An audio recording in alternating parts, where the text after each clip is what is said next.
Great. Let's start this off. I mean, you've done some Crown Jewel shows before, and they were big shows. They were, benchmark shows. This is different. You're adding, obviously, Tyson Fury and Cain Velasquez. How did this come about? When did the wheels start turning that this was even an option for you guys? We're obviously the when you put on global epic events like we've done with Crown Jewel or like we do with WrestleMania every year, the hardest thing when you get done with it is, okay, how are we going to top that on the next one, right? So how do you make something more epic? How do you cross that over even bigger? How do you create the next epic event? Obviously, ideas get thrown around a lot, right? And concepts get thrown around a lot. A few years ago, Cain Velasquez, or a year and a half ago, whatever it is, Cain had spoken to us, come down to the Performance Center, but he still had designs on MMA, and he was still there. He hadn't gotten rid of it yet. And since then, though, he stepped into the ring a few times, caught the bug for it, and has decided, you know what, I'm done fighting. I want to do this. The timing was perfect.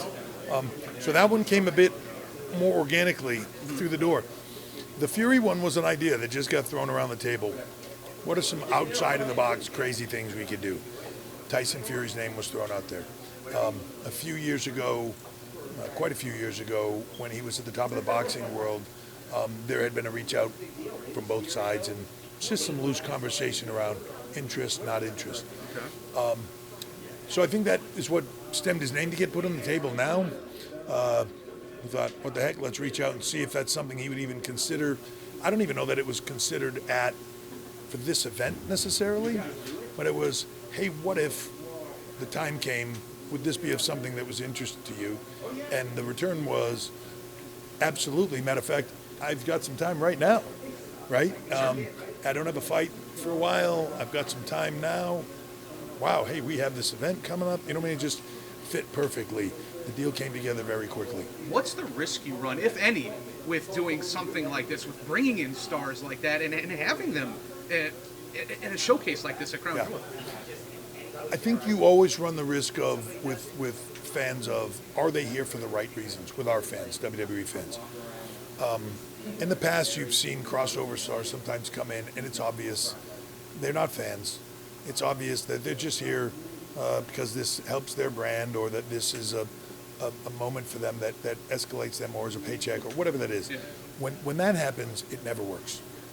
And I think we know that now, and we've learned that from years and years and years ago.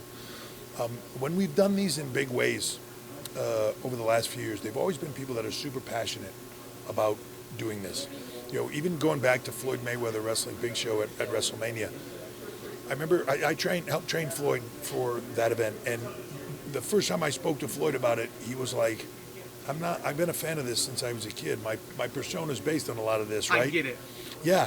And his thing, like, literally, I honestly had to talk him out of letting Big Show beat him, like, really hard. He really wanted Big Show. Wow, when I was a kid, I hated when the other guy came in and beat the wrestlers, right? And I was like, Could you imagine? We're not doing that, so let's just take that off the table, right? But his level of, I want to go in there. I'm not looking to come in there and just do a couple moves and get out of there. I want to put on a show. I want, when that WrestleMania is over, I want everybody to be talking about our fight. When you approach it in that way, man, as a fan, for me, as one of the most passionate WWE fans that there could possibly be, I look at that and go, like, I can't help but respect that. Ronda is that way. Like, it isn't about, a match. It's about being great at this and using it and becoming awesome. Tyson Fury doesn't. I just spent the week with him at the Performance Center. He is not looking to come in here and say, like, hey, just give me a check. He grew up wanting to be an entertainer. He grew up hoarding tapes of WWE, not boxing, because that was what he enjoyed. He wanted to be a showman. He says it all the time, right? He's custom made for American television. He's an entertainer first, boxer second, just happens to be the best in the world at it. But this will be like Floyd was. I want to come in and I want to put on an epic show. I want everybody to leave Crown Jewel talking about Tyson Fury. I want to end on this, at least for me. Cain Velasquez, we saw him debut not too long ago in different promotions. Yes. He's out there throwing around Hurricane Ranas. His jump into this has been impressive. Yeah. Can you kind of talk about your expectations and how you've kind of, what you've seen, I should say, from Cain Velasquez? Well, when we met with him before and he came to the Performance Center, it was never when he got in the ring with us and we were like, oh, right, athlete is there. Can he be a showman? Oh, no, we're just at a tryout, right? So a little bit different. And the fight world's different. You repress all that stuff and you just come ahead and punch the other guy in the face. So that was the question. But it was evident at the time he wasn't ready to make the transition. But the athlete side was never the question. I think as we moved forward, like I knew when he had signed to do the other stuff. I mean, that owner, we had talked about it. I mean, this was a long time ago before him ever doing it. I was interested to see what he would do. Mm-hmm. It's an interesting transition to see, like, what's he going to want to do and how's he going to approach this. Right. And when I saw what he did, I was like, right, he's having a lot of fun. This is a wrestler. Yeah, and he's having a lot of fun. Yeah. And to me, what I always look for in that, when somebody's making that transition, is, can I see the gleam in their eye to where they got the bug? Rhonda had talked to me long before she ever signed with us about it, when she was still fighting. She talked a lot about it. I would think, like, yeah. A lot of people talk to us about this.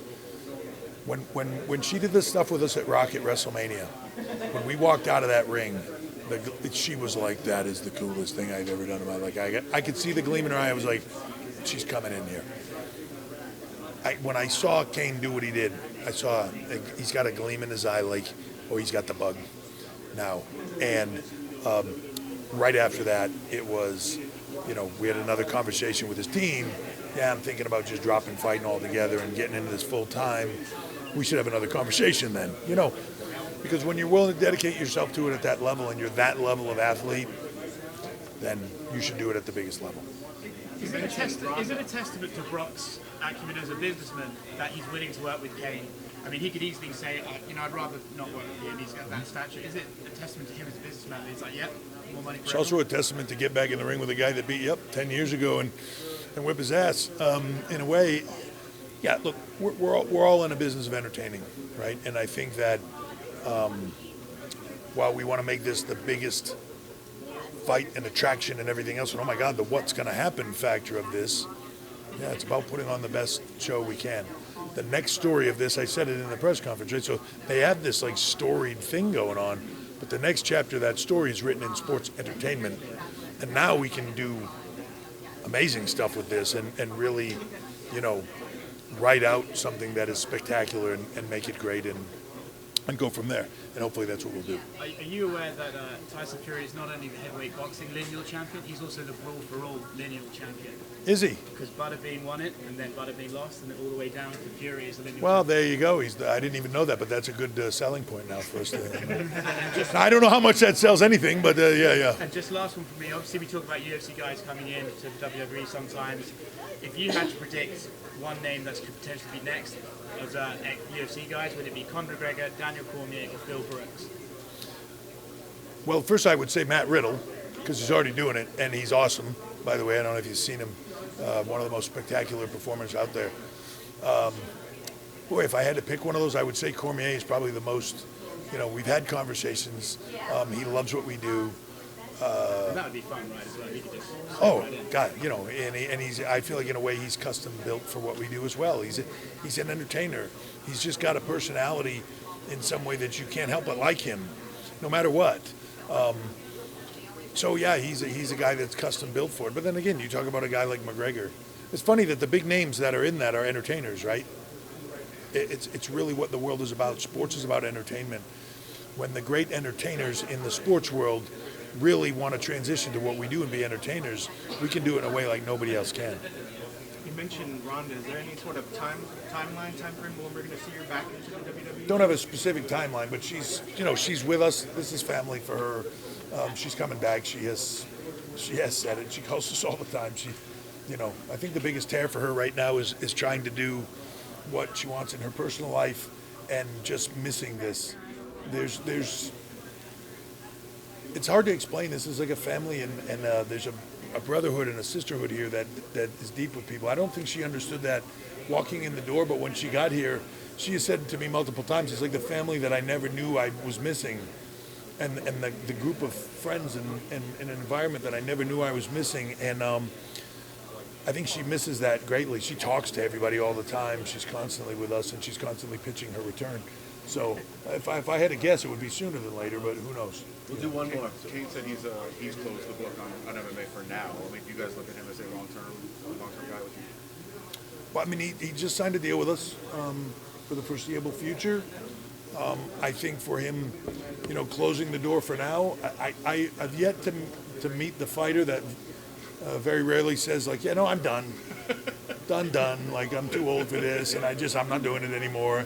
That doesn't leave, like, I'm done, pretty much. You know what I mean? Like, everybody leaves the door open in there. So I got one more run in me, coach. You know what I mean? And I think right now, in every conversation that I've had with him, that's out of his head. I think it's out of his head and it's over here, and he's laser focused on being a sports entertainer and being a WWE superstar.